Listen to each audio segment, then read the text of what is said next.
এক মিনিট।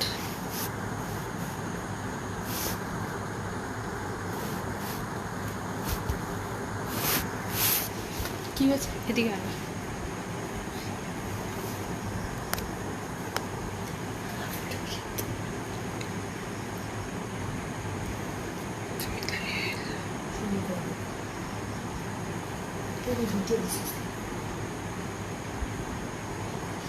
তুমি এখানে লাইট টিপবা না, কিছু টিপবা না, এখানে উপরে আসবে।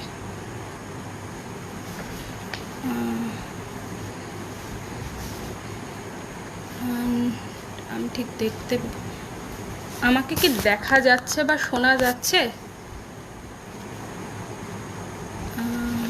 বুঝতে পারছি না। রূপরাজ দা এসছেন, দেবলীনা দি এসছেন, আমাকে কি শোনা যাচ্ছে?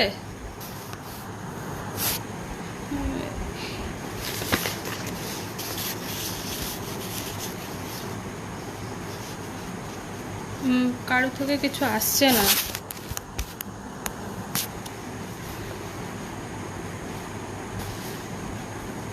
আমাকে কি শোনা যাচ্ছে?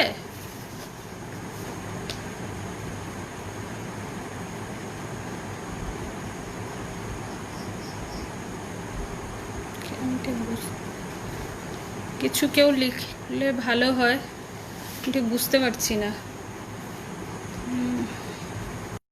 আসছে? আমি ঠিক বুঝতে পারছি না আসছে কি আসছে না।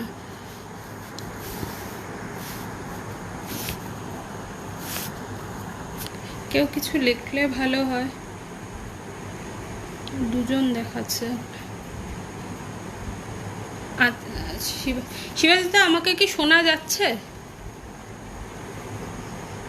শোনা যাচ্ছে? আচ্ছা, আমি শুরু করছি। আমি তবে শুরু করি। নমস্কার, শুভ সন্ধ্যা। আমি আজ বলতে চলেছি ব্রহ্মপুত্র উপত্যকার সাম্প্রতিক কবিতা নিয়ে। তবে তার আগে আমার মনে হয় মানে যেমন ফিল্ম স্টার্ট হলে বেশ একটা ডিসক্লেমার দিয়ে ফিল্ম স্টার্ট হয়, আমার মনে হয় আমারও বোধহয় একটা ডিসক্লেমার দিয়ে দেওয়া উচিত এখানে, যে এটা ঠিক আলোচনা আমি করছি না, কিন্তু আমি আমাদের সাম্প্রতিক কবিতার কিছু কবিতা বা কিছু একটু তুলে ধরতে চাইছি সবার কাছে, এবং আমার ভালো লাগা বা আমার খারাপ লাগারটুকু বা আমি পাঠক হিসাবে যেভাবে পড়ে দেখেছি সেটাকেই আমি সবার কাছে তুলতে চাইছি। তবে আমি শুরু করছি। তো এখন ব্রহ্মপুত্র উপত্যকার সাম্প্রতিক কবিতা, এই কথাটা যদি বলি, সাম্প্রতিক বলতে আমরা কি বলবো? এই করোনাকালীন যেটা হচ্ছে সেটা, বা তার আগে এনআরসি বা আসাম দ্বন্দ্ব সেটা। কিন্তু কবিতার ক্ষেত্রে কোথাও আমার মনে হয়েছে যে সাম্প্রতিক কথাটা ঠিক এভাবে খাটে না, যে 2 বছর বা 15 দিন, 1 মাস, এমন ব্যাপার হতে পারে না। একজন কবি বা একজনের কবির পুরো কবিতাটা দেখতে হলে অন্তত 5 থেকে 10 বছরের একটা মানে রেখা আমাদের দেখতে হবে, তবে আমরা সেই কবিতা বা কবিকে ঠিকমতো মনে হয় কোথাও একটা মূল্যায়ন করতে পারবো। এর জন্যই আমি আজ ব্রহ্মপুত্র উপত্যকার সাম্প্রতিক কবিতা বলতে আমি 10 বছরের একটা টাইম ফ্রেম ধরে নিয়েছি, এবং আমি আজ সেই নিয়েই কথা বলতে চাই। এখন সাম্প্রতিক কবিতা বললে 10 বছরের টাইম ফ্রেমে সে এক বিরাট বিশ্বভুবন, সেখানে অনেকে মানে লিখছেন। তো এই ভুবনে আমাদের যারা মানে রয়েছেন চিরপরিচিত মুখেরা রয়েছেন, তারা তো আমাদের মানে ব্রহ্মপুত্র উপত্যকার কবিতার মুখ, তারা আমাদেরকে উজ্জ্বল করেছেন। তো এখন সাম্প্রতিক কবিতা বলতে আমরা তাদের বলতে পারি তারা এত বছর ধরে লিখে চলছেন এবং এখনও নির্দ্বিধায় মানে ওভার বাউন্ডারি শট মারছেন। সুতরাং কোথাও তাদের নামটা না নিলে আমি ঠিক লোভ সামলাতে পারছি না, তাদের নাম আমার নিতেই হবে। রয়েছেন কবি সঞ্জয় চক্রবর্তী, কবি তুষারকান্তি সাহা, সুব্রত চৌধুরী, তপন মহন্ত, সমর দেব, অভিজিৎ চক্রবর্তী, সমীর চক্রবর্তী, রতীশ দাস, জিতেন নাগ, দীপিকা বিশ্বাস, পার্থসারথী দত্ত। এনারা বিগত 25-30 বা তারও আগের থেকে লিখে চলছেন এবং এখনও প্রতিনিয়ত লিখছেন। রয়েছেন কবি মিহির মজুমদার, কবি শিবাশিস চট্টোপাধ্যায়, মিতা চক্রবর্তী, তিমির দে, জ্যোতিষ কুমার দেব, বিদ্যুৎ চক্রবর্তী, মন্টুলাল আচার্য, নিখিল তালুকদার, বিমলেন্দু ভৌমিক, সঞ্জয় ভট্টাচার্য, শ্রাবন্তী দাস পুরকাস্ত, সজল পাল। এদের লেখা নিয়ে তো অনেক আলোচনা হয়েছে এবং ভবিষ্যতেও হবে নিঃসন্দেহ, কিন্তু আজ আমার আলোচনার কেন্দ্রবিন্দু কিন্তু এরা নন। আজ আমি ঠিক করেছি যে আমি সেই সব কবিদের কথা বলবো যারা এই বিগত 10 বছর বয়সে এই কবিতার হাঁটি পা করে ঢুকে পড়েছেন এবং এই বেশ একটা গুছিয়ে আসর জমিয়ে নিয়েছেন, বেশ একটা নিজের পায়ের নিচে মাটি এসছে। আমিও হয়তো এই গ্রুপেই পড়ি এবং তাই বলতে গেলে আমি আমার সহযাত্রীদের কথা বলবো আজকে। এখানে আমি আরেকটা কথা উল্লেখ করতে চাইছি যে এই মুহূর্তে যারা আমাদের এই যে কবিতার জগতে কবি হিসেবে যারা নিজেদের মেলে ধরেছেন এই 10 বছরে, যেটাকে আমরা বলতে পারি শূন্যের পরের দশক, পরবর্তী দশক বা প্রথম দশক, সেই দশকে যারা রয়েছেন তাদের প্রত্যেকের কিন্তু একটা নিজস্ব স্বকীয় স্বর তৈরি হয়েছে, একটা ছন্দ তৈরি হয়েছে এবং সেই কথাটি একটা আশার ইঙ্গিত বহন করে। কান্তারদা লিখেছেন, সে কি আমার নামটা নিলেন না? তাহলে যে কান্তারদা আমাকে গল্পের জন্য আরেকদিন ডাকতে হবে, তখন আপনাকে দিয়েই শুরু করব। তো বলছি, আবার ফিরে আসছি কবিতায়। আজকে আমি শুধু কবিতায়, সব কবিদের নিয়ে। তো এখন আমি যাকে দিয়ে প্রথম শুরু করতে চাইছি, আপনারা অনেকেই জানেন, তার নাম বিখ্যাত, কিন্তু এখানে একটা কিন্তু রয়েছে। যেহেতু আমি বলছি যে কবিতা নিয়ে আজকের আলোচনা, উনি আমাদের আসামের বিখ্যাত প্রাবন্ধিক বা গল্পকার বলা চলে, কিন্তু ওনার কবিতা আমরা কিন্তু এই 2-1 বছরেই পেয়েছি এবং তাই আমি ওনাকে আমাদের নতুনের দলেই রাখছি, যদিও উনি পরিচিত মুখ। আমি কথা বলছি ডক্টর শান্তনু রায়চৌধুরীকে নিয়ে, গুয়াহাটি, আসামের। উনি কবি হিসেবে এই যে ব্যাপ্তি ওনার কয়েক বছরের। উনি 2019-এ একটি কাব্যগ্রন্থ প্রকাশিত করেছেন, মধুবর্ষী প্রলয়ের খোঁজে। আগে শান্তনুদার একটা কবিতা পড়ে নিই। আমি আসলে আলোচনা করব না, আমি বলতে গেলে পাঠ গ্রহণ বলতে পারেন। আমার পাঠে করে যে আমার যা মনে হয়েছে আমি সেটাই আপনাদের কাছে বলতে চাইছি। তো আমি শান্তনু রায়চৌধুরীর একটা কবিতা পড়ছি। কবিতার নাম যাবতীয়।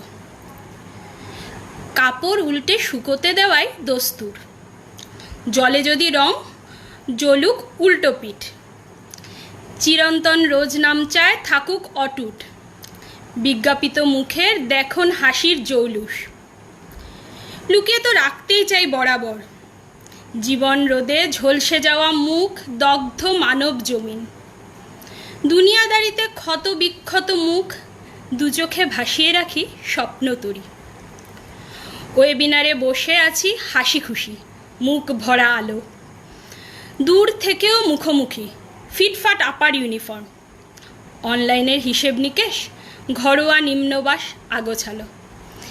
একদম আজকের যে সিচুয়েশন চলছে সেটার উপরেই দেওয়া, যে আজকে এই করোনাকালে আমরা ওয়েবিনার সম্পর্কে এত ওয়াকিবহাল হয়েছি। আসলে আমার যেটা মনে হয়েছে যে শান্তনু রায়চৌধুরী প্রথম তো প্রাবন্ধিক হিসাবেই বিখ্যাত ছিলেন এবং গল্পকার।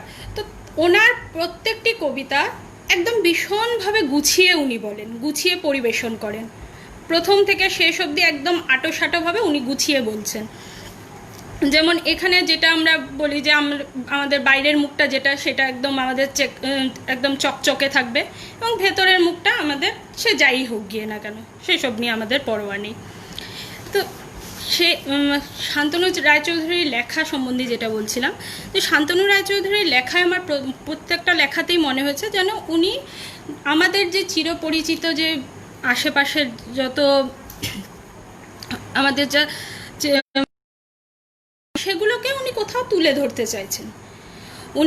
ধরতে চাইছেন এবং ওখানে উনি দেখাতে চাইছেন যে আমরা আমাদের যে মানে ওই যে বলে না খাওয়ার দাঁত আলাদা আর দেখানোর দাঁত আলাদা, আমাদের ব্যাপারটা এখন সেইভাবেই দাঁড়িয়েছে যে আমরা বাইরে মুখোশটা পুরো আলাদা, ভেতরের মানুষটা পুরো আলাদা। ওনার প্রত্যেকটি কবিতায় আমার মনে হয়েছে উনি সেখানে আঘাত আনতে চাইছেন।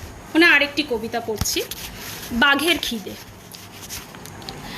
টান টান উত্তেজনায় সোজা হয়ে বসি, উল্লম্ফনে চলছে ছুটে ত্রস্ত হরিণ। ক্ষিপ্র খুঁড়ে জীবনের আকুলি বিকুলি, আত্মপ্রত্যয়ী লাফে সমানে পাল্লা দিয়ে ধেয়ে আসছে আগ্রাসী বাঘ। কমে চলেছে ক্ষণে ক্ষণে দূরত্বের ব্যবধান। টিভির পর্দা জুড়ে দাঁতে নখ কাটা উৎকণ্ঠা। বাজি ধরে বলতে পারি, আমি, তুমি, সে, তিনি নির্বিশেষে মমতা আমাদের খরবায়ু বেগে হরিণের দিকেই ছুটে যায়। আমাদের মঙ্গলাকাঙ্ক্ষা তৈরি করে বর্ম, হরিণটাকে মুড়ে দিতে চায় সুরক্ষায়। আরো জোরে পালা ওরে। আহা, হরিণটা যেন প্রাণে বেঁচে যায়। বনবাদারে অনিশ্চয়তায় কোনো মতে ফসকে গেলেই বাঘটা। আহ, কি রক্ষে। পোলট্রি ফার্মে এইমাত্র ফুটে বেরুলো খুদে রোমে ভরা হালকা হলুদ যে মাখনের দলা, সে কি পাবে পূর্ণ জীবন আর স্বাভাবিক মৃত্যু? দেখুন, এখানেও সেটাই আমাদের কথা বলা হয়েছে যে আমরা যখন অডিয়েন্স হিসাবে, দর্শক হিসেবে যখন আমরা দেখছি কোনোখানে, সেখানে আমরা চাইছি দুর্বলের জয় হোক। সেটা ফিল্ম হোক, গল্পের বই পড়ছি যখন, তখনও মনে হচ্ছে এই গরিব দুর্বল যার উপর অনাচার অত্যাচার হচ্ছে সে যাতে একদম ঠিক হয়ে যায়। কিন্তু সেটাই যখন আমরা বাস্তব লাইফে থাকি, কোথাও আমরা সেটা মানতে পারছি না। কোথাও আমরা তখন আমাদের রূপটা কিন্তু সেইভাবে মমতাময়ী রূপটা আমাদের ফুটে ওঠে না। আমরা তখন লজিক্যাল হয়ে পড়ি, না হলে আমরা বোকা হয়ে যাব। আমাদের একটা ভয় থাকে যে আমরা হয়তো বোকা হয়ে যাব কোথাও। আরেকটি কবিতা পড়ছি। এই কবিতাটি অ্যাকচুয়ালি, আগে কবিতাটি বলছি। কবিতাটির নামটি আমার ভালো লেগেছে, গৌহাটি গুয়াহাটি। আমরা সবাই জানি আগে গৌহাটি ছিল, তারপরে গুয়াহাটি হয়েছে। এই যে গৌহাটির রূপ বদল, যেটা গৌহাটি ইউনিভার্সিটি তো অনেক দিন আমরা জানি। তো গৌহাটি থেকে গুয়াহাটি হওয়া মানে আগেকার দিন এবং এখনের দিন। তো দেখি কবি কি বলছেন। শৈশব ঘুম ভেঙে নিদ্রাতুর কান, মাঝরাতে শুনেছে বহুদিন মাটি কাঁপানো শব্দের অভিঘাত। মেরুদণ্ড বেয়ে নেমে যেত স্নায়ুর শিহরণ। তন্দ্রাতুর মন খুঁজেছে উৎস সচকিতে। ভূমিকম্পের পূর্বাভাস বয়ে শব্দেরা কি আসে ছুটে? স্বস্তি ফিরিয়ে দিত সরাইঘাট। সেতুতে উঠলে রেল উঠত জেগে গম্ভীর স্বরে, গতিময়তার ধাতব অনুরণন। গভীর রাতে পড়তো ছড়িয়ে সে গতিকথা, ভূমিকম্পের আগে যেভাবে শব্দেরা ছুটে আসে। শব্দেরাও স্বাধীন ছিল, অবাধ খেলার মাঠ, তেপান্তরে ছুটে চলা ব্রহ্মপুত্রের পাড়। সময় ছুটে চলে বছর বছর ধরে, 3 দশকের পার। ছুটে চলে রেল ও মাঝরাতে, প্রতিদিন অবিরাম। তবে ছোটে না আর কেবল ঘুম ভাঙানিয়া ভয় জাগানিয়া সরাইঘাটের শব্দ। হারিয়ে গেছে তাদের খেলার তেপান্তর। চারিদিকে দেখা যায় শুধু মাথা উঁচু আবাসভূমির ভিড়। এই গুয়াহাটি তো আমাদের যারা গুয়াহাটি বা আসামেরই বলবো, গুয়াহাটি আমরা যেভাবে চিনি, আমাদের কবে হবে 2000-এর আগে গুয়াহাটি আমাদের এমনই ছিল, সবুজ শস্য শ্যামলা। এখন তো যেদিকে আমরা দেখি শুধুই মানে কি বলবো, এই যে আবাসভূমির ভিড়, সেই ভিড়ে কোথাও হয়তো আমরাও হারিয়ে যাচ্ছি, আমাদের খেলার মাঠও হারিয়ে যাচ্ছে। এখন ছেলে মেয়েদের খেলতে দেই না, করোনায় তো আরোই দেই না, কিন্তু তার আগেও অনেকটাই কমে গেছে, কারণ খেলার মাঠ নেই, খেলবে কোথায়? সেখানে মানে গাড়ি চলার শব্দ, আগে যে গাড়ি দেখার যে মানে নস্টালজিয়াটা ছিল, আমাদের তো আছেই অপু দুর্গা, সেই নস্টালজিয়াটা কোথাও মিস হয়ে গেল। কিন্তু আমরা এই শহুরে হতে হতে কোথাও এই গ্রাম্য সরলতাটা হারিয়ে যাচ্ছে। সেটাই কবি হয়তো তুলে ধরতে চেয়েছেন আমার মনে হচ্ছে। সেখানে আমি কিছু কমেন্ট দেখে নিই, আমি অনেকক্ষণ যাবৎ কমেন্ট দেখতে পাচ্ছি। সবাই তো বলছেন ভালো ভালো, জানি না আপনাদের কি ভালো লাগছে কি না বলতে পারছি না। অনেক ধন্যবাদ আমাকে এভাবে সাহস দেওয়ার জন্য, কারণ আমি প্রথমবার করছি কোনো এরকমভাবে, মানে অন্যের কবিতা বলছি। নিজের কবিতা কোনো কোনো জায়গায় তো পাঠ করা যায়, কিন্তু অন্যের কবিতা নিয়ে বলা এটা ভীষণ চাপের আমার কাছে। আমি জানি না আমি ওনাদের লেখার সাথে কতটুকু মানে ওনার লেখার আমি তুলে ধরতে পারছি। এবার আমি যাই আমাদের পরবর্তী কবির। আমার পরবর্তী কবি হিসেবে আমি নিয়েছি জয়া ঘটককে, হোজাইয়ের জয়া ঘটক। ওনার 4টি বই বেরিয়েছে। বিষাদ রেখার জলচিহ্ন বিকি পাবলিশারের, নৈশব্দের নিচে সপ্তর্ষি থেকে, উই প্রকাশনীর থেকে 2-1 ফোঁটা জল ও গাংচিল থেকে বেরিয়েছে দ্রোহকাল। আমাদের এই কবি, আমার যেটা মনে হয়েছে উনি প্রেমের কবিতা লিখতে চান, এবং প্রেম এবং প্রতিবাদ দুটোই থাকে ওনার কবিতায়। তীব্রভাবে প্রেম চাওয়া এবং প্রেম পাওয়া না পাওয়া, সেটাই ওনার কবিতার মূল বিষয়বস্তু হয়ে ওঠে। আমি পড়ছি ওনার একটা কবিতা, স্তব্ধতা।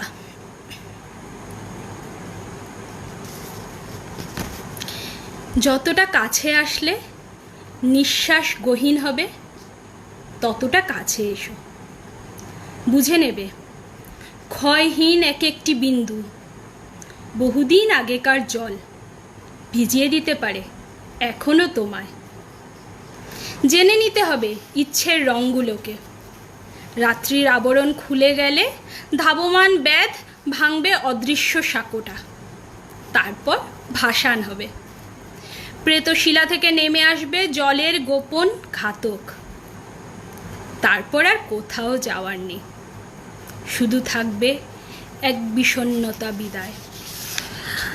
আমার যেটা মনে হয়েছে যে জয়া ওনার এই কবিতা বা ওনার সব কবিতাতে কোথাও উনি একটা প্রতিবাদ করতে চাইছেন, এবং কোথাও প্রতিদিনের যাপন চিত্রে কবি কোথাও এক নিজস্ব নির্জন এক ছায়াপথ খুঁজে চাইছেন। উনি ভালোবাসতে চাইছেন, এবং ভালোবাসা না পাওয়ার যে বিষণ্ণতা, সেটাই ওনাকে কোথাও একটা ঘিরে ধরছে, এবং তাই হয়তো উনি বলে চলেছেন। আমি পরের কবিতায় যাচ্ছি। আমি জানি না আপনাদের ভালো লাগছে কিনা, আমি বলছি তাও। নীলকণ্ঠ। একদিন আকাশ ছোবো দেখো, একদিন সুজাতা হব যেন, তথাগতকে পায়েস খাওয়া বই। একদিন সকলের মাঝে একা হয়ে যাওয়া আমরা হাত ধরবই দেখো। সবাইকে সুখ বিলি করে একদিন নীলকণ্ঠ এই আমি চলে যাব। নীলকণ্ঠ পাখির খোঁজে অজানা অচেনা এক দেশে, তারপর তারা হব দেখো। এই যে কবিতাটিতে উনি একদম প্রেমের কবিতা, প্রেম নিজেকে উৎসর্গ করার কবিতা, কিন্তু কোথাও একটা ওনার মধ্যে মনে হচ্ছে যে প্রেমটা দিয়ে আমি যখন সেই প্রেমকে একটা দিলে একটা চাওয়াটা এসেই পড়ে। আমরা যতই বলি যে নিঃস্বার্থভাবে প্রেম, কোথাও একটা কিছু পাওয়ার আশা থেকে যায়। সেই পাওয়াটা বা না পাওয়াটাকেই উনি তুলে ধরছেন। আপাত দৃষ্টিতে মনেও হতে পারে যে মেলি কবিতা, তবে আমি বলবো মেলি হলেও মেলি নয়, একেবারেই নয়। কারণ মানুষের মনের ভাবটা তো মেলি এবং পুরুষালী হতে পারে না। তো আমি অনেকেই দেখছি, আমার খুব ভালো লাগছে যে এতজনকে লাইভ পেয়েছি। অনেক ধন্যবাদ, অনেক ধন্যবাদ। আমি নিশ্চয়ই মেসেজে রিপ্লাই দেব। এবং আমি পরের কবিতায় যাচ্ছি, বিষাদের জলচিহ্ন। অদেখা পৃথিবীর কান্না স্বপ্নের মাঝে কুসুমিত হয়, রক্তের মধ্যে সিম্ফনি বেজে যায় এক টানা। রঙিন উপত্যকার খোঁজে নীল দুঃখে ভিজে ভিজে চলি অচেনা অস্পষ্ট পথে। নিজেকে নিশিপদ্ম মনে হয়, রাতে ফুটে রাতেই ঝরে যাওয়া। শিখে নিতে হবে ধীরে ধীরে। বিষাদের জলচিহ্ন রেখে শুকিয়ে যায় বিষাদ কাব্য লেখার আগেই। যন্ত্রণার ফাঁকে কুড়ি মেলে তবুও ভালোবাসা। আবেগের পৃষ্ঠাতে লেখে থাকে শুধু বিষাদ চুম্বনের কথা। প্রতিটাই প্রেম পাওয়া না পাওয়া, আমাদের জীবনে সত্যি তো আমরা কতটুকু প্রেম করি, প্রেম পাই, সেই ব্যাপারে তো হয় না, সেইভাবে তো হিসেব নিকেশ করে হয় না কোনো জিনিস। যাই হোক, আমি আরেকটা বলছি লাস্ট, কোকড়াঝাড়ের মেয়ে। স্বপ্নগুলোকে হারিয়ে যেতে দিস না মেয়ে। অভিমান, ভয়, কান্না এগুলো ভুলে যা। রক্তের রং যেখানে সাদা হয় সেখানে মনের রং পাল্টালে মেয়ে। আগুন না মরে পাল্টা মার দিয়ে দেখ, লেজ গুটিয়ে পালাবে সব কুকুরের দল। শোন কোকড়াঝাড়ের মেয়ে, রাজধানীর পথে যারা তোর কাপড় কেড়ে নিয়েছিল আজ ভয় না পেয়ে এগিয়ে যা, দেখবি সেখানেও একই দৃশ্য। মানবিকতা এখনো হারায়নি, তাই ভেঙে না পড়ে ঘুরে দাঁড়া, দেখবি তুই একা নয়, তোর পিছনে মানুষের ঢল নেমেছে। সত্যি অনেক এমন আমরা দেখি দৈনন্দিন জীবনে, যেটা দেখে আমাদের মনে হয় কোথাও সত্যি মানবতা কি হারিয়ে যাচ্ছে আমাদের থেকে। আমরা কি কোথাও একদম যন্ত্রই হয়ে যাচ্ছি, যেখানে যন্ত্রের থেকে আরও বাজে ব্যাপার যে আমরা হয়তো খারাপ মানুষ হয়ে যাচ্ছি। কিন্তু আমি মনে করি যে খারাপ মানুষ খারাপ বা ভালো এভাবে হতে পারে না, এবং পৃথিবী যদি চলছে তার মানে এখনও নিশ্চয়ই ভালো মানুষ আছে, যেই মানুষরা একজন আরেকজনকে হেল্প করছে। মানুষ তো আর একলা একলা বেঁচে যাচ্ছে না, সুতরাং কোথাও না কোথাও আমাদের কারোর হেল্প বা কারো সহযোগিতা, কারো সাহচর্য এসব তো লাগবেই। তো সেখানে একটা মানে পজিটিভ ইঙ্গিত দিয়েছেন উনি। আমি চলে আসছি যে কবিতা পাঠ। ধন্যবাদ, আপনাদের ভালো লাগছে। বর্তমানে মেয়েলি পুরুষ একেবারে দিদি, আমারও তাই মনে হয় যে মেয়েলি পুরুষালী বলে হয় না, কারণ কোথাও আমাদের মনটা তো একই থাকে। মনের যে আমাদের যে ইমোশনসগুলি, রাগ বা দুঃখ, হাসি, সব তো আমাদের একই থাকে। তো সেখানে পুরুষালী বা মেয়ে যেটা বেশি ইমোশনাল হয়ে যায় সেটাই একটু মেলি, যেটা একটু কাটকাট দেখাচ্ছি না সেটা পুরুষালী। কিন্তু সে তাহলে পুরুষের থেকে এত সুন্দর প্রেমের কবিতা বের হতো না। পুরুষ কবিরা এত সুন্দর সুন্দর প্রেমের কবিতা যে লিখে গেছেন সেটাও তো ইমোশনে ভরপুর। ও সেভাবে নারী পুরুষ বিচারটা তো হয় না।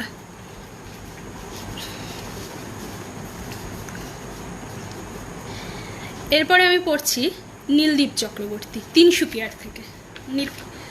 নীলদীপ দা ভীষণ আমোদে মানুষ, এবং উনি কবিতায় লেখেন যে ওনার কবিতায় মোটামুটি আমরা সব ধরনের এক্সপেরিমেন্ট পাই। নীলদীপ দা সব ধরনের এক্সপেরিমেন্ট করতে ভালোবাসেন, সব রকম টপিক, কোনো বাজবিছাড় নেই। নীলদীপ দা সব কিছু লেখেন উনি। তো নীলদীপ দার কবিতার বই দুটি, আমি আগেই বলছি আমি অন্য কোনো বই নিয়ে আমি বলছি না, এখানে শুধুমাত্র কবিতা নিয়ে বলছি। তাই কবিতার বই ওনার দুটি, আমি জানার মতো আমি জানি না। তো 25 কবি ও বৈশাখ বিক্কি পাবলিশার থেকে, এবং পোয়েটিক জানলায় মেঘের কবিতা নান্দিমুখ থেকে, পোয়েটিক জানলায় কবিতার মেঘ নান্দিমুখ থেকে। তো সে বইটি আমার কাছে আছে, সেখান থেকে আমি কবিতা পড়ছি। দ্য লস্ট ডাইনেস্টি কবিতার নাম। কারেঙের বিধৃত উপত্যকায় একা দাঁড়িয়েছে অহম যুবক, ওর হেংদাং নিথর শুয়েছে খাপে। তলাতলে ডুবে যাচ্ছে একাদশী বিকেল। উদ্ধৃত অহংকারের খসে পড়া স্তর, প্রাচীরের গায়ে সেলফোন হাতে হেলে আছে যত যৌবন। অগ্নিযুগের ফিরিঙ্গতির ভিডিও চলছে ওদের স্ক্রিনে। আরও দূরে অনাবিল বিস্ময়, শস্যময় স্থাপত্যে গর্বিত রংঘর, উদ্যানে ঝলমলে গান, চিপসের প্যাকেট, প্যারাম্বুলেটার নিয়ে আসা মাইক্রো দম্পতি। গরিমার অট্টালিকা স্তব্ধ হয়ে আছে। লিগিরির পদধ্বনি, ভুরতাল ধুন, মৃত্যু সুতলতায় ঢাকা উত্তর প্রজন্মে। এখানে নীলদীপ দা আমাদের সেটাই হয়, আমাদের হিস্টোরিক্যাল প্লেসগুলোর এখানে আমাদের যেটা বলা হচ্ছে কারেংঘর নিয়ে আমাদের গ্রামের গর্ব, শুধু এইখানে বলবো না, আমি সব রকমই আমাদের হিস্টোরিক্যাল প্লেসে এই ব্যাপারটা হয়ে যায়। যখন ট্যুরিস্ট বেশি হয়ে যায় কোথাও, সেই হিস্টোরিক্যাল প্লেসের গরিমাটা চলে যায়। কারণ কিছু সংখ্যক মানুষ তো থাকবেই, সেই পিঙ্কি প্লাস বাবলি লেখে, পিঙ্কি প্লাস যাই হোক কিছু একটা লিখে দিয়ে এসে পড়বেন। এই চিপসের প্যাকেট এদিক ওদিক ছড়িয়ে আসবেন। এটা সে কুতুব মিনারই হোক বা কারেংঘরই হোক, তাদের এটাতে কোনো তফাৎ নেই, এবং নির্দ্বিধায় তারা এই কাজটি করে থাকেন। সেখানে কোথাও আমাদের সত্যি তো আমাদের যে হিস্ট্রি, আমাদের যে গৌরবময় ইতিহাস কোথাও হারিয়ে যায়, কোথাও তারা একটা আঘাত পায়। কারণ প্রতিটি জায়গায় তো কিছু কথা বলে, সেটাকে আমরা নেই না। এখন জানি না আমি এখানে নীলদীপদা নিজেই চিপসের প্যাকেট ফেলে এসছেন কি না, যখন উনি লিখছিলেন বা যখন উনি ঘুরে আসছিলেন নীলদীপদা ফেলতেও পারেন। তবে জোকস অ্যাপার্ট, নীলদীপদার আমার মনে হচ্ছে সেটাই বলতে চাইছেন যে কোথাও আমরা যখন হিস্টোরিক্যাল মনুমেন্টসগুলি দেখি তার সাথে যে ইতিহাসটা জড়িয়ে থাকা, শুধুমাত্র দেখার জন্য বা ফটো তোলার জন্য না গিয়ে আমরা যদি ঘুরি তখন যদি একটু নিজের হিস্ট্রিটা সম্বন্ধেও জানার চেষ্টা করি, হয়তো আরও ভালো লাগবে এবং হয়তো জায়গাটারও মান বাড়বে। নীলদীপদার আরেকটি কবিতা পড়ছি আমি, পরের কবিতাটি পড়ছি। দেখুন, এই কবিতাটি এবং এখন যেটা পড়ব দুটোর মধ্যে পুরো ডিফারেন্স, 180 ডিগ্রি ডিফারেন্স বলা চলে। স্টেশনে একাকী কবি। রেল স্টেশনে গল্পের ফেরিওয়ালা ভারে ভারে বিলি করে সব দুরন্ত গাথা। বজ্রপাতে পুড়ছে যে রেল লাইন, হৃদয় পড়ে সঙ্গে সঞ্চয়িতা। বাতিঘরে আছে কাক ভেজা গার্ড স্যার, ভিজে সিগন্যাল আপলাইনে জলে। পুরো প্ল্যাটফর্ম কবিতায় মাখামাখি, গীতবিতানি ইঞ্জিন টেনে চলে। দ্রুতগামী ট্রেনে হকার গল্পকার, কাগজের স্তূপে চাপা পড়ে আছে সব লেখা। গল্পগুচ্ছ দুর্বার গতিমেল, কান্না হাসি সরল বক্রলেখা। এই আগের কবিতার থেকে এই কবিতাটা দেখুন। এই কবিতাটিতে তো রবীন্দ্রনাথের একটা আমাদের তো চলনে মননে রবীন্দ্রনাথ থাকবেনই, এবং এই কবিতাটির অন্তমিলের কবিতা লিখেছেন উনি। তো কোথাও নীলদীপদার আমার যেটা মনে হয়, ইভেন আমার এই বইটাতেও মনে হয়েছে, আমি এটা বলতে চাইছি যে নীলদীপদার সব ধরনের এক্সপেরিমেন্ট করতে ভালোবাসেন আমার মনে হয়েছে, যেটা যে কারণ এই বইটার প্রথম দিকের লেখাগুলো আমি জাস্ট বলছি যে কবিতার নামগুলো যদি শোনেন, যেমন ডেথ অফ দ্য মুন বা life beyond death, the lost dynasty তো আমি পড়লামই, দ্য মিথিক্যাল সাগা, তো এই নামগুলো শুনলে যেমন একটা বেশ হলিউডি ভাব ভেসে উঠবে আমাদের মনে। সে আবার কিন্তু এরপরে আবার নীলদীপদাই দিচ্ছেন কবিতার নাম রোজ নামচা, পরিযায়ী, শেষ কাব্য। তো কোথাও একটা উনি সব ধরনের লেখা লিখছেন, সব মানে সুখ দুঃখ কান্না যত সব কিছু উনি ককটেল করে একদম সুদৃঢ় গ্লাসে আপনাকে সার্ভ করছেন, জাস্ট চেখে নেওয়ার। আমি আরেকটা কবিতা পড়ছি, শেষ কাব্য। এই কবিতাটি আমি পড়েছিলাম, আমি জানি না বিদ্যুৎদা আমি ভালো পড়ছি কি, আদৌ আমি পড়তে পারছি কি না, তা চেষ্টা করছি শুধু। শেষ কাব্য। এরপর অন্ধকার চারিদিক, অথচ কিছু আগেও কলরব ছিল এই পথে। সকালের স্নিগ্ধ আলো পড়েছিল ধূলি আলপনার উপর। গুটি গুটি পায়ে মানুষ আর গবাদি পশুর মিছিল পথ থেকে চলে গেছে মাঠের ক্লান্ত দ্বীপ্রহর পর্যন্ত। দুর্দান্ত যৌবনের মতো পথ আসে মধ্যদিনে, ভিড় বাড়ে অশান্ত প্রেমিকে। দুরন্ত বা অজানা আবেগে বেপরোয়া গতিমুখ তড়িতে পাল্টায়। অতি দ্রুত সরে যায় বিষণ্ণ আকাশ, পথ শুধু সাবলীল হতে থাকে। গোধূলি আবিরে রঙিন পথের গালিচা, গুটি গুটি পায়ে মানুষ ও পশুর মিছিল চলে শুকনো পথ ছেড়ে তারাদের দেশে। ভগীরথ পণ ভাঙে, গোমুখের নদী মেশে অজানা সাগরে। সুচতুর প্রেমিকার মতো রাত্রি এসেছে, অথচ কিছু আগেও কলরব ছিল এই পথে। এখন নিশ্ছিদ্র অন্ধকার চারিদিক। আমাদের জীবন এবং আমাদের জীবনকে এখানে তুলনা করা হচ্ছে রাস্তা, আমরা যেটা সাধারণত বলে থাকি যে সকালের দিকে বা দুপুরের দিকে ভিড়, লোকের আসা যাওয়া, অথচ রাত, যদিও সিটি লাইফ হলে বা মেট্রোপলিটন লাইফ হলে তো রাত্রেও লোকের ভিড় সমানেই লেগে থাকবে, তবে যেটা আমরা সাধারণতভাবে ভাবি যে সকালে কাজকর্ম, রাত্রে ঘরে থাকা, তো সেই হিসাবে দেখতে গেলে যে সত্যি রাত্রেবেলার দিকে আমাদের রাস্তাঘাট শুনশান হয়ে যায়, তখন আর সেই যে দুপুরের উন্মাদনা, উত্তেজনা এগুলো থাকে না। কিন্তু জীবনটাও অনেকটা তাই, যখন বয়স হয় আস্তে আস্তে স্থিমিত হয়েই যায় একটা টাইমে। সেটাই উনি বলছেন যে কখন সময় পেরিয়ে যাচ্ছে আমরা নিজেরাও হয়তো ধরতে পারছি না। তাই বলছি যে অথচ কিছু আগেও কলরব ছিল এই পথে, এখন নিশ্ছিদ্র অন্ধকার চারিদিক। তো এই নীলদীপদার পর আমি যে কবি সম্পর্কে বলতে চাই, উনি হলেন গুয়াহাটির দেবলীনা সেনগুপ্ত।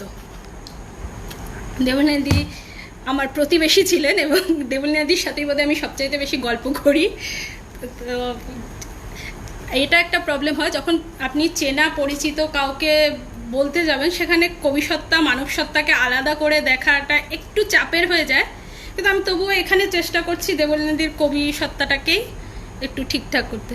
খুব ভালো হলো, ধন্যবাদ নীলদীপদা। আচ্ছা, আমি ফিরে যাচ্ছি।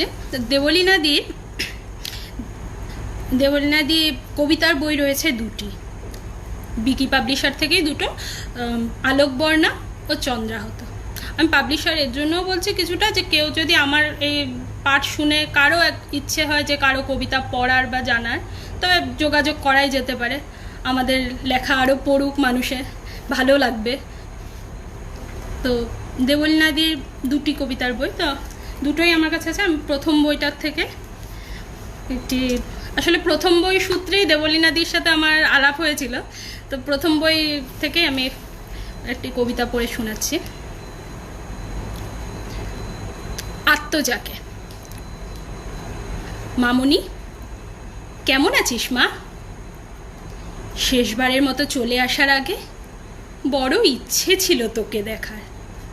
ইচ্ছে হচ্ছিল তোর মুখের উপর ঝামড়ে পড়া চুলগুলো দুহাতে আলতো সরিয়ে দিয়ে চুমু খাওয়ার, সেই ছোট্টবেলার মতো। হলো না, দেখা হলো না, কথা হলো না, একটু ছুঁয়ে দেওয়াও হলো না, আর রেখে যাওয়া হলো না কিছুই তোর জন্যে।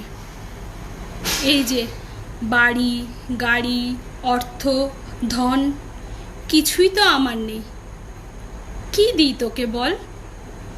তাই যা শুধু আমার, শুধুই একান্তের আমার, সেইটুকু দিয়ে গেলাম তোকে। জরায়ুর রক্তস্রোতে অধিকার, নারীত্বের, মাতৃত্বের এবং নিভৃত যন্ত্রণার মাঝেও খুশি হয়ে বেঁচে থাকার।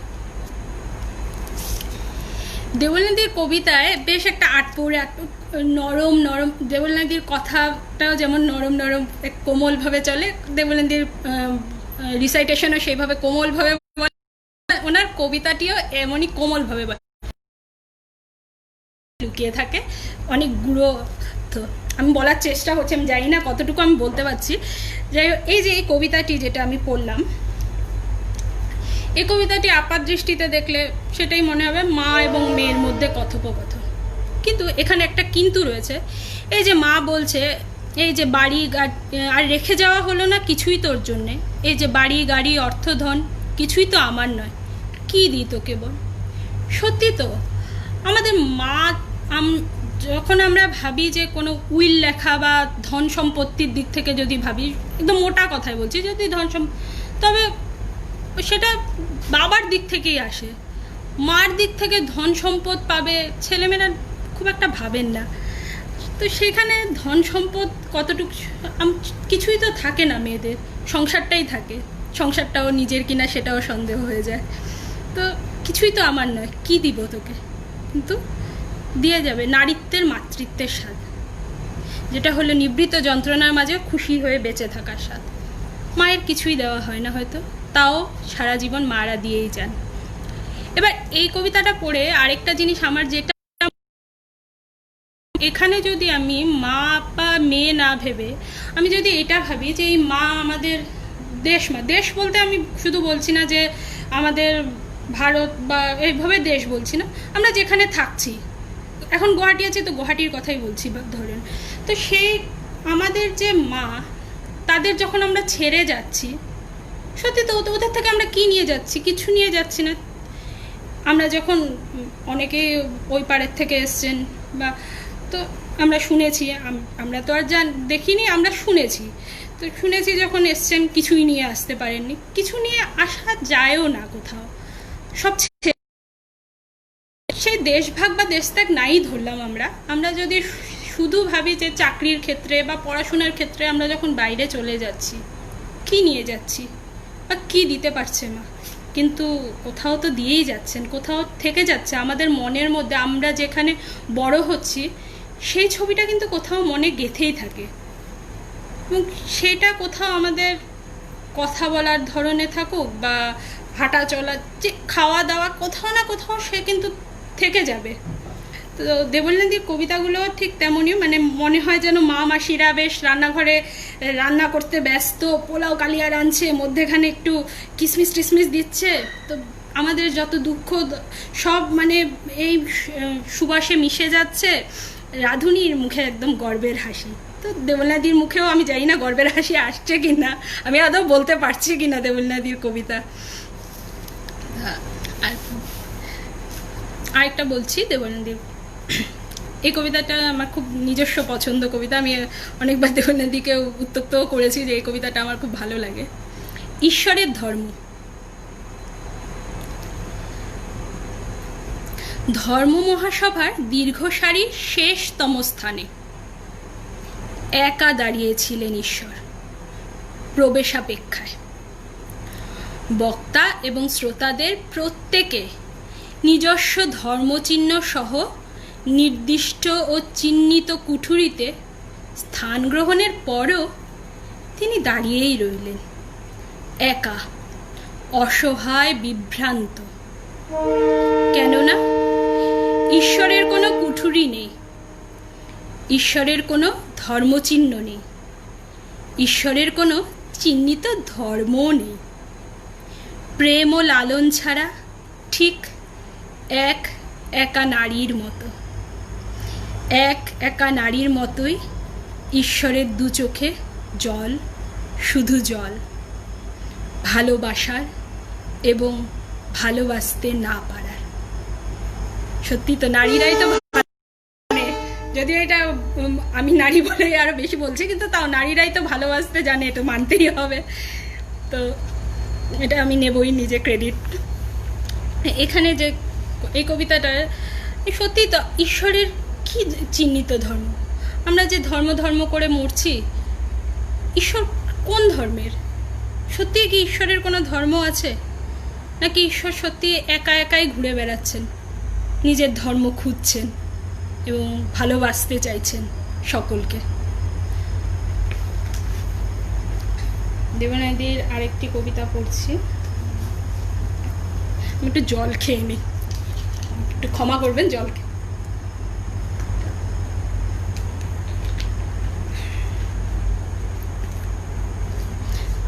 নীলদীপদা লিখেছেন দেবলীনাদির কবিতা হৃদয় ছোঁয়া। সত্যি দেবলীনাদির কবিতা সত্যিই হৃদয় ছোঁয়া, কোথাও একদম মানে মনটাকে একদম ছুঁয়ে যায়। এবং আমার এটাই দেবলীনাদির সবচাইতে ভালো লাগে, যেটা যে দেবলীনাদি কোমলভাবে লিখছেন, কিন্তু সেটার মধ্যে লুকিয়ে রয়েছে ব্যঞ্জনা এবং লুকিয়ে রয়েছে ঘাত।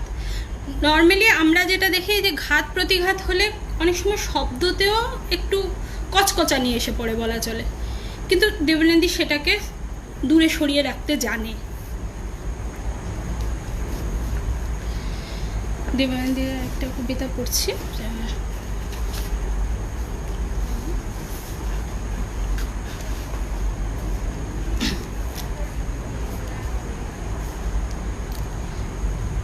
সভুম।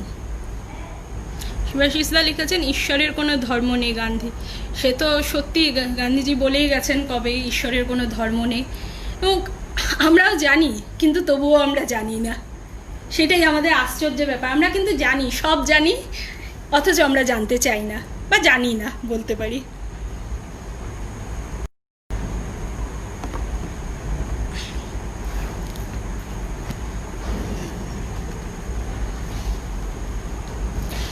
আচ্ছা, আমি আরেকটি কবিতা পড়ছি দেবলীনাদি। স্বভূম। স্বদেশের জন্য কোনো কবিতা লেখা হলো না, আসলে লিখতে পারি না। বহু চেষ্টার পরও স্বদেশের মানচিত্র অস্পষ্ট হয়ে থেকে যায়, ধরা ছোঁয়ার বাইরে। স্বভূমের ঠিকানায় জল মাটি বিনা শুধু শুকনো কাগজের টুকরো, হাওয়ায় ওড়ে। ওই খণ্ডিত চিহ্ন সকল, সেই নাকি আমার স্বদেশ, সেই নাকি আমার স্বভূম। আমার আজন্মের লালন, আমার আমৃত্যু যাপন, কে জানে। আমি এখন লুইতের জল ছুঁয়ে বসবো, শুনবো সপ্ত সিন্ধুর কলতান। স্রোতের বহে চলায় লালন গীতি কথায় হাসনের সুরে আঁকবো নিজে আস, মনের মতো স্বদেশ ও সহবাস।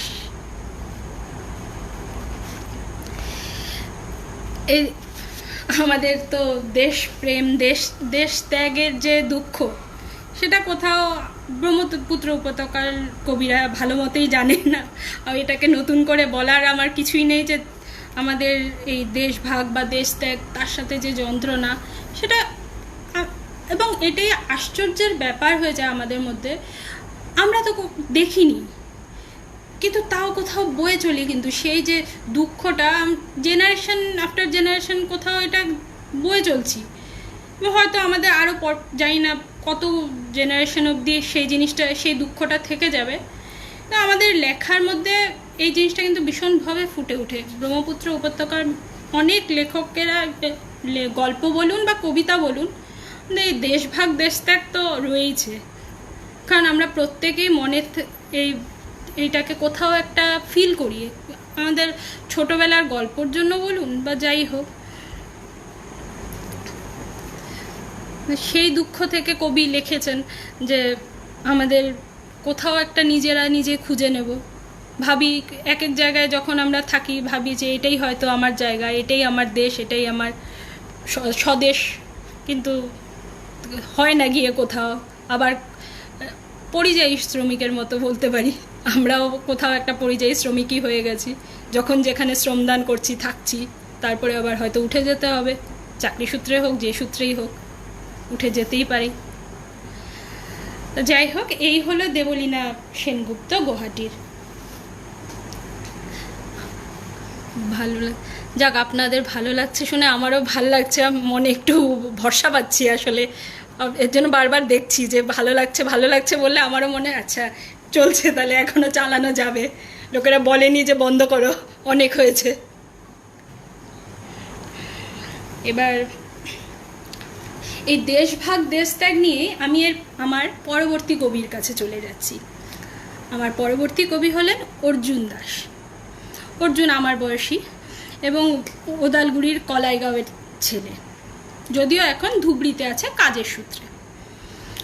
অর্জুন, আমরা যারা লিখছি তাদের মধ্যে অর্জুনের সাথে আমাদের ডিফারেন্স এতটুকুই যে অর্জুন আমাদের মধ্যে একমাত্র এখন যে, মানে আমি বলছি যে এই নতুনদের মধ্যে, আমি কিন্তু বলছি না যে বাকিদের মধ্যে, আমি বাকিদের ধরছি না, যাদেরকে নিয়ে আমি আলোচনা করছি, যে অর্জুনই যে অসমীয়া এবং বাংলায় লিখে চলছেন কবিতা। যদিও অর্জুনের কোনো বই প্রকাশ হয়নি, এটা দুঃখের বিষয় যে অর্জুন এতদিন কেন বই প্রকাশ করছেন না। আশা করছি, আমি তো বলেই থাকি, আমি যখন নিয়ে অর্জুনের সাথে কথা হয় আমি বলি যে অর্জুন বই বের করো এবার, অনেক হয়েছে, এবার একটা বই চাই।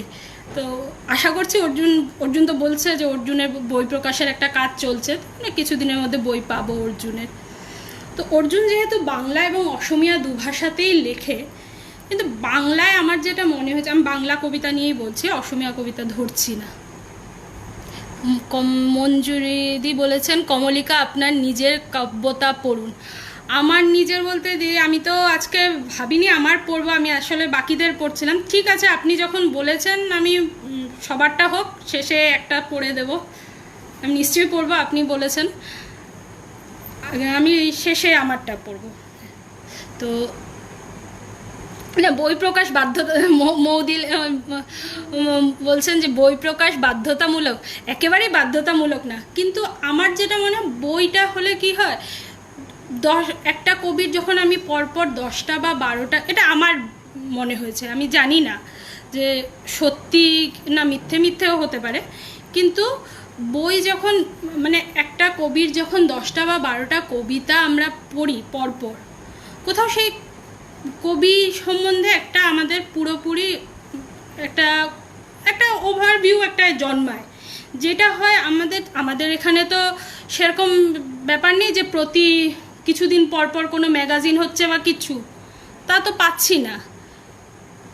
কিন্তু কোথাও মানে হয়তো আজকে লিখছি, তারপরে 6 মাস পর সেই কবির একটা কবিতা পেলাম কোথাও, অনেক সময় এমনও হয় 2 বছর 3 বছরে কবিতা পাচ্ছিও না। সেখানে একটা বই থাকলে কোথাও সেই কবিকে পড়া যায়, যখন ইচ্ছে হলো, এই বই ছিল বলে আমার ইচ্ছে হলো আমি ওনাদের নিয়ে একটু পড়ে ফেললাম, সেই জিনিসটা আমি কোথাও পাচ্ছি না। সেটাই, এটা আমি বলছি না বই প্রকাশ না করলেও কিছু হয় না, অর্জুন ভালো লেখে এবং সেই জন্য অর্জুনের নাম আজকাল আমাদের এখনকার যারা লিখছে তাদের মধ্যে অর্জুনের নাম নেওয়া হবেই। এটা আপনি যে কাউকে যে কোনো লিস্ট বানাতে বলুন, অর্জুনের নাম এসে পড়বেই, জানা কথা। সে তার থেকে বোঝা যায় যে বই বানানোটা ম্যান্ডেটরি না। তো বইটা কোথাও থাকলে মনে হয় একসাথে কিছু কবিতা তো রইল। অর্জুনেরই বাংলা কবিতা পড়ছি আমি আজ অসমীয়া, তপনদা লিখেছেন অর্জুনের অসমীয়া কবিতা বাংলার চেয়েও ভালো। হ্যাঁ, একেবারেই অর্জুনের অসমীয়া, আমারও এটা মনে হয় যে অর্জুনের অসমীয়া কবিতা বাংলার চেয়েও ভালো, কিন্তু যেহেতু আমি বাংলা কবিতা নিয়ে বলছি এবং অর্জুন বাংলা কবিতাও কিন্তু বেশ ভালো কবিতা লিখছেন, তাই আমি অর্জুনের কবিতাতে যাচ্ছি এবার। বই প্রকাশিত হলে অর্জুনের কবিতা পড়ছি। দেশ হারিয়ে একদিন পা রেখেছিলাম এই অসম ভূখণ্ডে, আমার জন্য কেঁদেছিল কুশিয়ারা। প্রতারক শাসক, তুমি আর দেশ ফিরিয়ে দিতে পারোনি, এর বদলে কেড়ে নিয়েছো পায়ের নিচের অবশিষ্ট মাটিটুকু। বাঁচার স্বপ্ন দেখিয়ে যুগ যুগ ধরে আসছো শুধু উৎপীড়ন আর নিপীড়ন, প্রশ্রয় দিয়েও শেষ আশাটুকু কেড়ে নিয়েছো। এই মাটি আমায় আপন করে নিয়েছিল, এই ভাষা আমার চোখ ফুটিয়েছিল, তবুও দেশের হতে পারিনি, হয়েছি এক ভাসমান মানুষ। এখন আমার চোখে ক্রমবহমান লুইত ও বরাক। ক্ষমা করো উত্তর প্রজন্ম, তোমাদের জন্য কিছু রেখে যেতে পারলাম না। অর্জুনের কবিতায় বারে বারে দেশ ত্যাগ, দেশভাগ এই যন্ত্রণাগুলো ফুটে উঠে। অর্জুন হয়তো অনেক মানে অসমীয়া এবং বাংলার সহবাসটা কাছের থেকে দেখেছে বলে ওর মধ্যে এই ব্যাপারটা ফুটে উঠছে যে কোথাও আমরা এত বছর ধরে আছি এখানে, তাও কি আমরা সত্যি এখানের হয়ে গেছি, যার জন্য ও বারবার বলছে যে আমরা তো দেশ পেলাম না, দেশ ছেড়ে এলাম, দেশ কোথায় পেলাম, সেই দুঃখটা কোথাও বারে বারে ফুটে ওঠে। অর্জুন সীমান্ত নাম নিয়ে বেশ কয়েকটি কবিতা লিখেছেন, আমি একটি কবিতা পড়ছি। বিশ্বনাথ রূপরাজদা বলছেন, ভীষণ ধন্যবাদ রূপরাজদা। মৌদি বলছেন যে আপনার কবিতাও পড়বেন, নিশ্চয়ই আপনি বলেছেন পড়বো, আমি শেষে আমার একটা কবিতা পড়বো। আমি আজ অন্যের কবিতাই বলার জন্য এসেছি, কিন্তু ঠিক আছে আমি পড়ে দেবো, নিজের একটা কবিতা পড়ে শেষ করব। সীমান্ত, অর্জুনের অনেকগুলো আছে সীমান্ত নামে, যাই হোক আমি একটা পড়ছি। নদীর অজ্ঞাতে নদীকে দিয়েই মানুষ একটি ভূখণ্ডকে ভাগ করে, এই ভাগ বটোয়ারা নদী কখনো মেনে নেয় না। সীমান্ত গড়িয়ে শুধু বয়েই চলে, রয়ে যায় পুরনো ক্ষোভ, নদী কোনো ভূগোলই মানে না।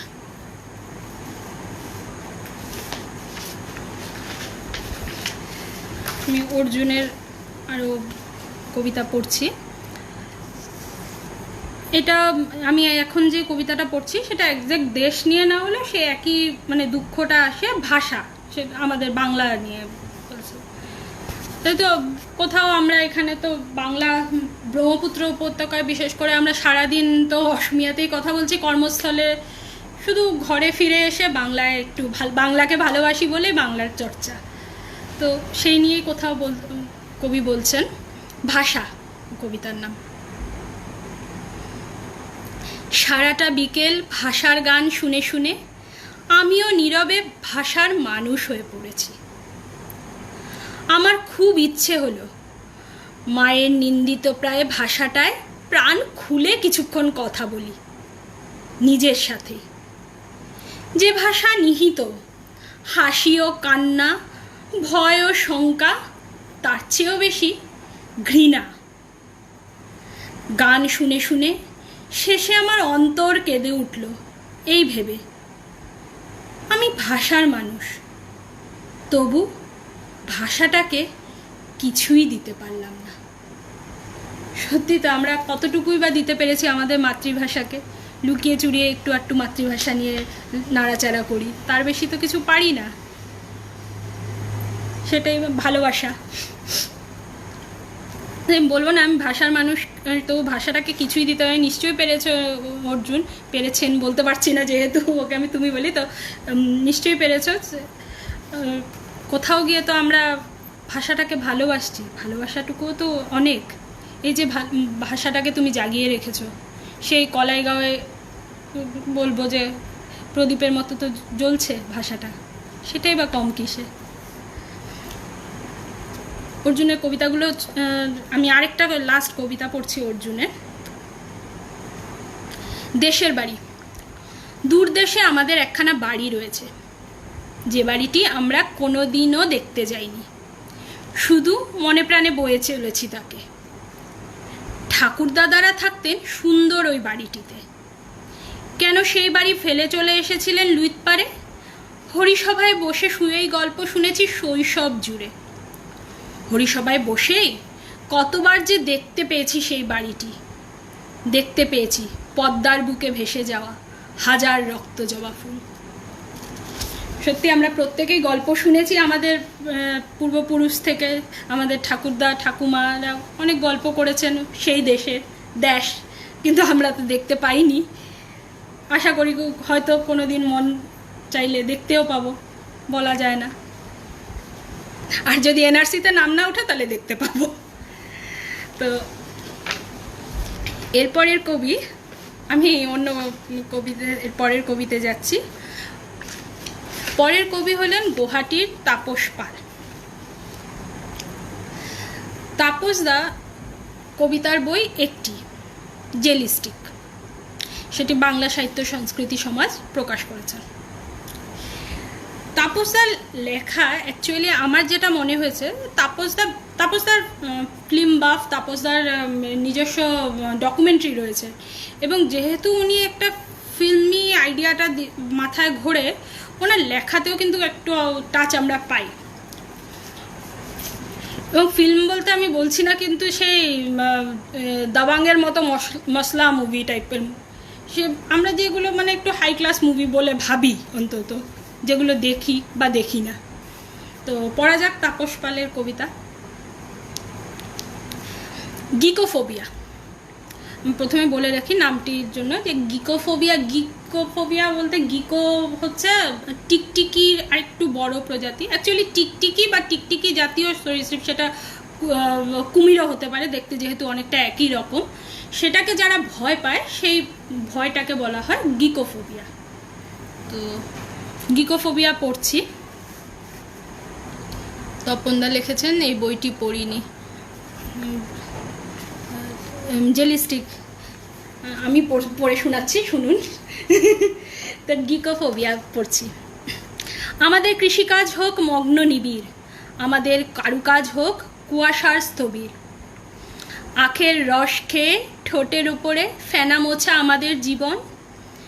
বাইরে টুপটাপ বৃষ্টি পড়লে ইচ্ছে করে প্রিয়জনকে পাঠাই SMS।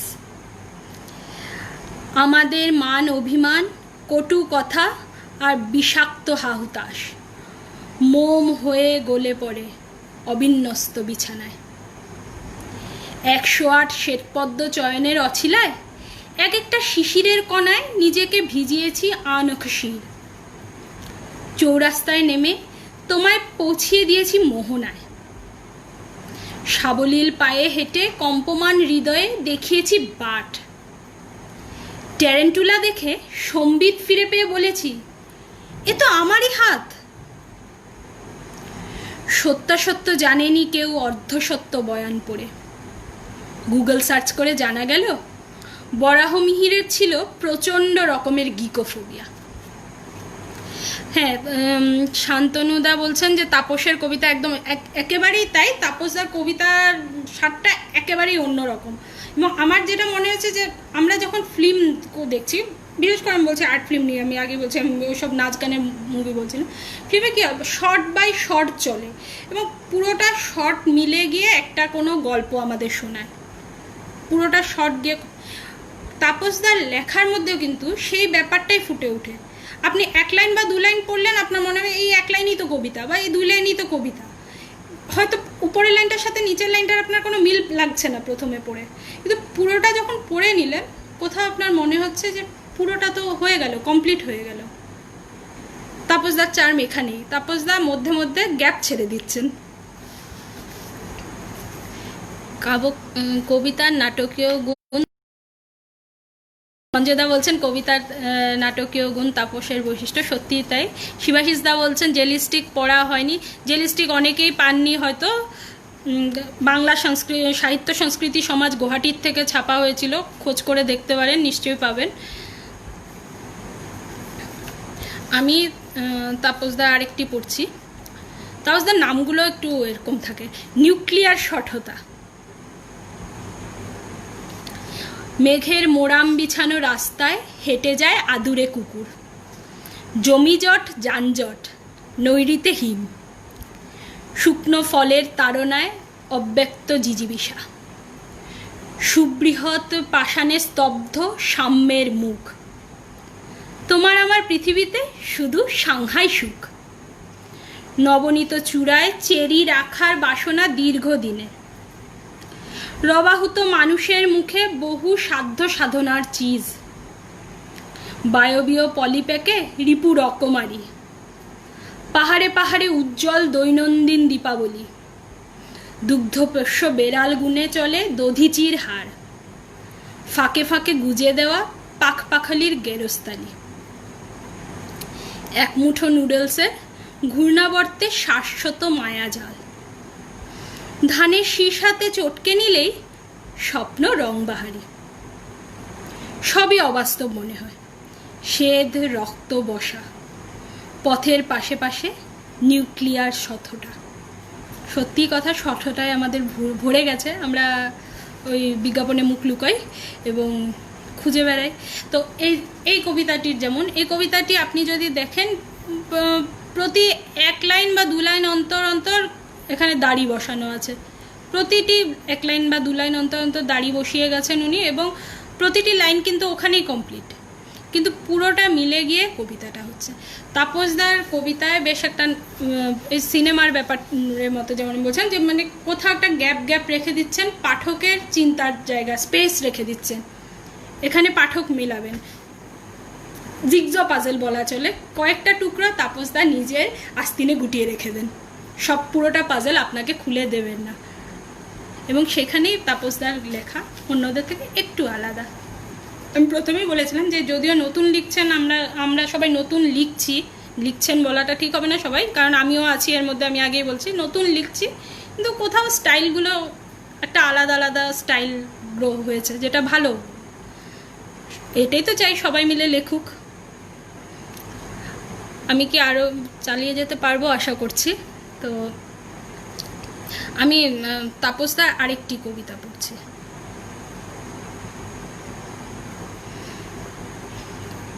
তাপসদার এই কবিতাটি বায়স বাহন। কতদূর পর্যন্ত সরল রেখা টানতে থাকলে অবশেষে একটা বৃত্ত আঁকা যায়। কথাটা লক্ষ্য করবেন যে সরল রেখা টানতে থাকলে অবশেষে একটা বৃত্ত আঁকা যায়। সন্ধ্যার নিয়ন আলোয় রাজপথের ধুলোমাখা পাজামায় চলচ্চিত্রের গৌরবময় ইতিহাস রচিত হয়। কুন্দেরার গ্রাফিটি আঁকা ছাতা নিয়ে প্রকৃত হয়ে ওঠার পাঠ নিতে নিতে অলকনন্দার জল কয়েক ফোঁটা খেয়ে নেওয়া। জনপদের দ্বিখণ্ডন মনে করিয়ে দেয় চর্যাপদের বাইফার্কেশন। অপগণ্ডের ইতিহাস চর্চায় সংখ্যাতত্ত্বের দীর্ঘশ্বাস। ঝিনুকের কোল থেকে মুক্ত তুলে এনে ওরা আকাশের কালো ক্যানভাসে এঁকেছিল কাল পুরুষ। সান্ধ্য পসারিণীর হাত ছুঁয়ে আজ বায়স বাহনের কৃপা ভিক্ষা চায়। এই আমাদের তাপস পাল। ওনার প্রতিটি কবিতায় আমার যেটা মনে হয় কবিতাটি পাঠ করার থেকেও পড়তে বেশি ভালো লাগবে, কারণ পড়ে আপনার এক এক লাইন দুবার তিনবার পড়তে হয়, এমনও হয়েছে। যে বললাম যে পাঠকের জন্য কিছু গ্যাপ রেখে দিচ্ছে, যে পাঠক পড়বে এবং ভাববে। সেটা তাপসদা ইচ্ছে করে নাকি জানি না, কিন্তু তাপসদার লেখা সেটাই আকর্ষণ। হ্যাঁ, মৌদি লিখছেন যে বায়স বাহন নামটি অনেক কথা বলে, একেবারেই তাই। দি বললাম যে সত্যি নাম, প্রত্যেকটা নাম আপনি দেখবেন নামটি চুজ করতেও তাপসদা আমার মনে হয় কিছু একটা ভেবে করে।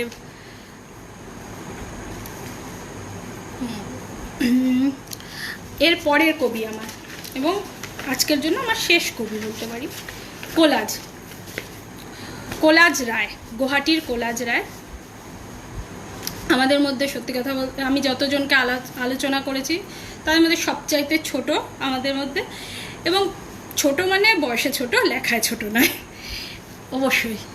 তো ছাত্র জীবন এখনও যে চলছে। তো কোলাজের বই একটি, তোমাকে, সেটিও বাংলা সাহিত্য সংস্কৃতি সমাজ থেকে বেরিয়েছে। কোলাজের যেটা আমার মনে হয়েছে, কোলাজের বয়স কম, কোলাজ মিষ্টি একটা ছেলে, লাজুক প্রকৃতির ছেলে, এবং কোলাজের কবিতার মধ্যেও সরল সহজ প্রেম পাওয়া না পাওয়া, মান অভিমান, সংসার ছেড়ে চলে যাওয়া, বা কোথাও একটা বয়সকালের ব্যাপার, সবগুলো মানে যেটা আমরা বয়সে ভাবি, সেই ছাত্র জীবনে যেটা আমাদের মনে থাকে, কোলাজের লেখায় কিন্তু সেই জিনিসগুলোই পরিস্ফুট হয়ে ওঠে। শিবাশিসদা বলছেন নিজের কবিতাও পড়বেন। নিশ্চয়ই পড়বো শিবাশিসদা, এরপরে শেষে একটা কবিতা তো পড়বই, আপনারা বলেছেন যখন নিশ্চয়ই পড়বো। তো আজ আমি আমার কবিতা অত পড়বো না, আমি একটাই কবিতা পড়বো এবং আমি শেষে পড়ে দেব। কোলাজের কবিতা পড়ছি। স্বরূপ। ভালোবাসা আরো দৃঢ় হলো এ জননী, মাতৃভূমির বুকে মৃত্যুদূতের কাছে অচিন, অজানা ভালোবাসা অফুরন্ত। সমুদ্র মন্থনে পাওয়া এই ভালোবাসা দিগন্তের ওপারে মৃত্যুর সামনে বিরাজ করে নিষ্ঠুর মৃত্যু ঘণ্টা। উপচে পড়া মুঠো মুঠো আকাশের মতো ভালোবাসা।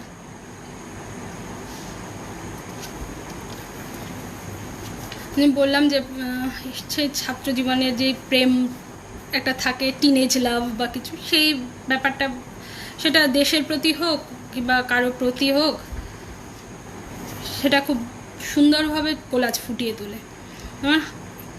ছোট ছোট কবিতা, অল্প কথায় লেখে, কিন্তু মন ছুঁয়ে যাবে। তপনদা লিখছেন একটা হবে না। আজ তপনদা আমি তো নিজের কবিতা পড়বো বলে আসি, আমার কবিতা অন্য কেউ আলোচনা করবে না, কিন্তু নিজের কবিতা ঠিক আছে আমি পড়বো, নিশ্চয়ই পড়বো। হাত। দুহাত বাড়িয়ে দিও অন্ধ গ্রহের দিকে এই পৃথিবীর বুকে। দুহাত বাড়িয়ে দিও কোনো এক স্নিগ্ধ শীতল রাতে, দুদণ্ড ঘুমাতে পারে যেন কোনো এক চিরন্তন অনিদ্র পথিক তোমার দুহাতের মাঝে।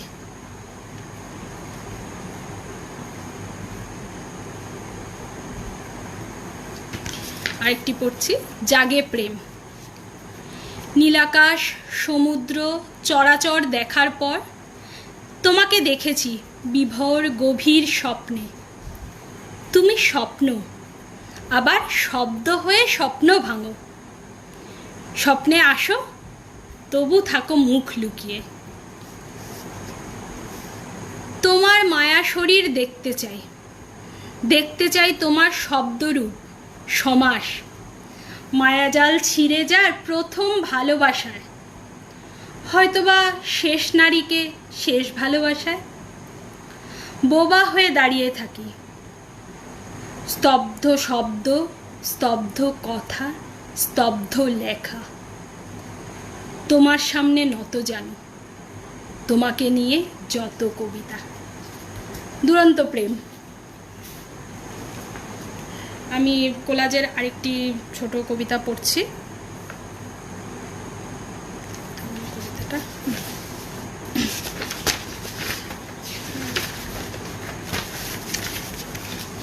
এটি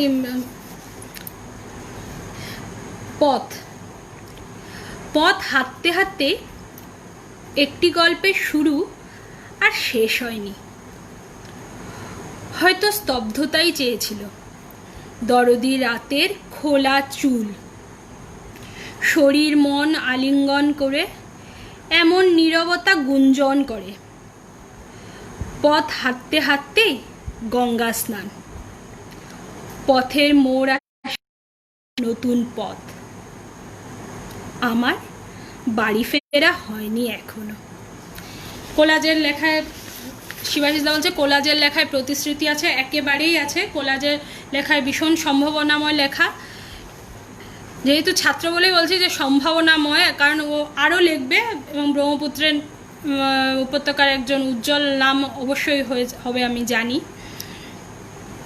এছাড়া অনেকেই লিখছেন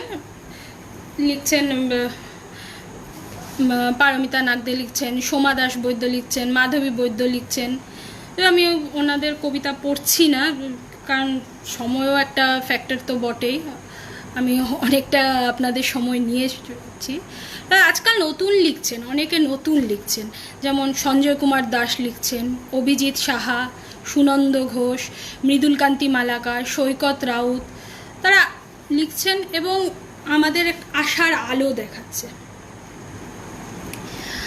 আমাদের ব্রহ্মপুত্র উপত্যকার এখন সাম্প্রতিক কবিতা বলতে গেলে আমাদের আরও অনেকের কথা উঠে আসবে এবং কিছু কবি এখন স্থানান্তরিত হয়ে রয়েছেন, যেমন বিকাশ সরকার, চিন্ময় কুমার দাস, কল্লোল ভৌমিক। ওনারা নিজেদের কি বলে কর্মক্ষেত্রেই বলুন এখান থেকে চলে গেছেন, কিন্তু কোথাও আমরা তো একই সূত্রে বাঁধা রয়ে গেছি।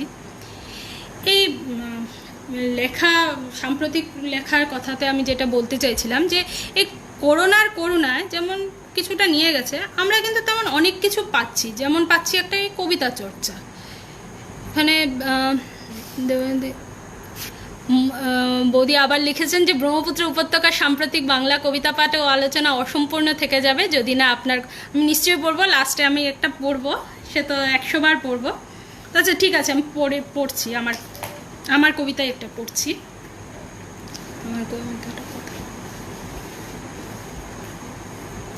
আমার একটা কবিতা পড়ছি এখন। আমি জানি না, প্রেমে অপ্রেমে। যেহেতু এটা শেষ হচ্ছে তাই আমার মনে হলো এই কবিতাটা বলাই ঠিক যায় শেষের সাথে, তাই বলছি। আমাদের কার্টেন কল ভালোবাসারা সিন শেষে ছুঁড়ে ফেলে ক্ল্যাপস্টিক, আলোর বৃত্তে দাঁড়িয়ে অপেক্ষা করে অডিয়েন্স সিটে ওই মুগ্ধ দু চোখের। এ শহরে প্রতিটি সিরিজ শেষ হলে কাগজ থেকে নামিয়ে রাখা কলম অক্ষর গলিতে খুঁজে চলে তোমায়। হাততালির মাঝে নেভে আলো ধীরে। এসো প্রেম, গ্রিন রুমে যাব এবার। ধন্যবাদ। আমার কবিতা পড়লাম। আমি যদিও আজকে পড়বো না ভেবেছিলাম, আজকে আমি অন্যদের নিয়েই বলতে এসেছি। এবং সেই হিসেবেই আমি বলছি যে আচ্ছা, ব্রহ্মপুত্র উপত্যকার যেটা বলছিলাম যে আমাদের এখানের কাব্যচর্চা এই করোনার ব্যাপারে আমাদের কিন্তু অনেকের কাব্যচর্চা ফিরে এসছে। যেমন আমরা অনেক দিন পর আমরা দেখছি প্রশান্ত চক্রবর্তী বা জ্যোতির্ময় সেনগুপ্তের কবিতা পাচ্ছি ফেসবুকে আজকাল, যেটা সত্যি আমরা উপভোগ করতে পারছি, আমাদের ভাগ্য। আমাদের ব্রহ্মপুত্র উপত্যকার একটি কথা না বললে আমার মনে হয় সাম্প্রতিক কবিতাটা কোথাও আমি বলাটা বন্ধ হয়ে যাবে, যে আমাদের এই ব্রহ্মপুত্র উপত্যকায় একটা ট্রেন্ড শুরু হয়েছে এই কিছুদিন ধরে, যেটা একটা শুভ ইঙ্গিত বলতে পারি আমরা। সেটা হলো যে আমাদের যে ট্রেন্ড, যেটা বলছিলাম আমি, যে আমাদের ট্রেন্ডটা হচ্ছে যে আমাদের একজন আরেকজনকে ডেডিকেট করে কবিতা লিখছে, এবং ডেডিকেট করে বলবো না আমি, ওনাকে নিয়ে কবিতা লিখছেন। শুধুমাত্র উৎসর্গ করছি বলে ছেড়ে দিচ্ছেন তা না, কিন্তু ওনার লেখার ওপর লিখছেন। ওনার যে কবিতাটা সেটাকে ধরে নিয়ে, ওনার একটি কবিতাও নয়, ওনার বেশ কয়েকটি কবিতা নিয়ে ওনাকে গুছিয়ে, অনেকটা বলা চলে যে গুছিয়ে পরিবেশন করে দিচ্ছেন, এক কবিকে তুলে ধরছেন। তো এই যেমন এটার যদিও পথ প্রদর্শক কবি সঞ্জয় চক্রবর্তী, উনি উত্তর পূর্ব সিরিজ তো করেইছেন। তো আজকাল আমরা দেখছি কবি মিহির মজুমদার লিখছেন, সঞ্জয় ভট্টাচার্য লিখছেন। তো এই ট্রেন্ডটা কিন্তু কোথাও ভালো লাগছে, যে এক কবি তার অগ্রজ বা সমসাময়িক লেখকদের লেখা নিয়ে কবিতা বলছেন। এটা উৎসর্গ না, কিন্তু এটা কবিকে তুলে ধরা। আশা করছি আমরা ভবিষ্যতে আরও এমন লেখা শুনবো, এবং লিখতে যদি পারি তাহলে লিখবো। তো কমলিকা, আরেকদিন শুধু আপনার কবিতা নিয়ে শিবাশিসদা ডাকলে আসবো, শিবাশিসদা যদি চায় নিশ্চয়ই আসবো, এবং ভালো ভালো কবিতা শুনলাম, খুব অনেক ধন্যবাদ, অনেক অনেক ধন্যবাদ। তা আমি এখানে আরেকটা কথা বলতে চাই, যে কবছর আগে আমরা কয়েকজনকে পেয়েছেন, যেমন ধানী চক্রবর্তী ভালো লিখতেন, মৌমিতা পাল লিখতেন, শ্রেয়সী সিনহা লিখতেন। তো তাদের কবিতা আজকাল আমার নজরে আসছেন, আমি জানি না, তারা হয়তো লিখছেন, তারা নিবৃত্তে লিখছেন বা কিছু। তো কোথাও কবিতাটা কমে গেছে। হ্যাঁ, এটা তো অবশ্যই যে আমাদের কবিতা প্রিন্ট হওয়ার জায়গাও কম, ম্যাগাজিন কম, বা সেসবভাবে বেরো হচ্ছে না। তবুও কোথাও কমে গেলে একটা মন খারাপ লাগে। এবং একটা জিনিস সেটা মানতেই হবে, যে আজকাল ফেসবুকের জন্য অনেকেই লিখছেন, অনেকের লেখাই পড়ছি, বা অনেকের লেখা হয়তো পড়তে পারছিও না, তাও হচ্ছে, কিন্তু তারা লিখছেন। তো লেখা হচ্ছে না, কি হচ্ছে সেটা পরের ব্যাপার, কিন্তু লিখছেন, অনেকে মিলে লিখছেন, এবং সেই যে লিখছেন সেটা কিন্তু একটা আশার ইঙ্গিত আমাদের কাছে। 10টা কবিতা লিখলে একটা ভালো আসবেই, আমরা তো সেই আশাতেই বাঁচি, আমাদের সেই একটা কবিতা অপেক্ষায় থাকবো আমরা। এই যে আজকে আমি যে আলোচনাটা করলাম, সেই আলোচনায় হয়তো বহু কবি বাদ পড়েও থাকবেন।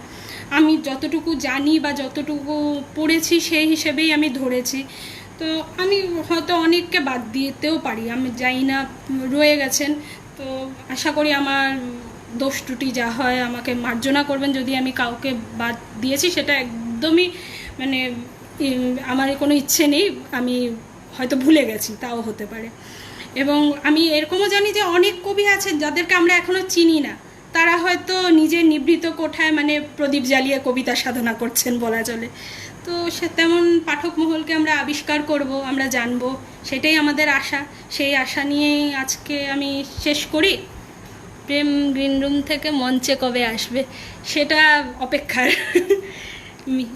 এখন তাহলে আমি শেষ করছি। আপনারা একসাথে রইলেন এতক্ষণ, অনেক ধন্যবাদ। আমি জানি না আপনাদের কতটুকু ভালো লেগেছে। আজকে এটার পরে যদি কেউ একজনও নতুন কারো লেখা পড়তে চান বা পড়েন, আমার ভালো লাগবে, মনে হবে যে কিছু একটা বললাম। তবে এটুকুই। শুভরাত্রি, ভালো থাকবেন।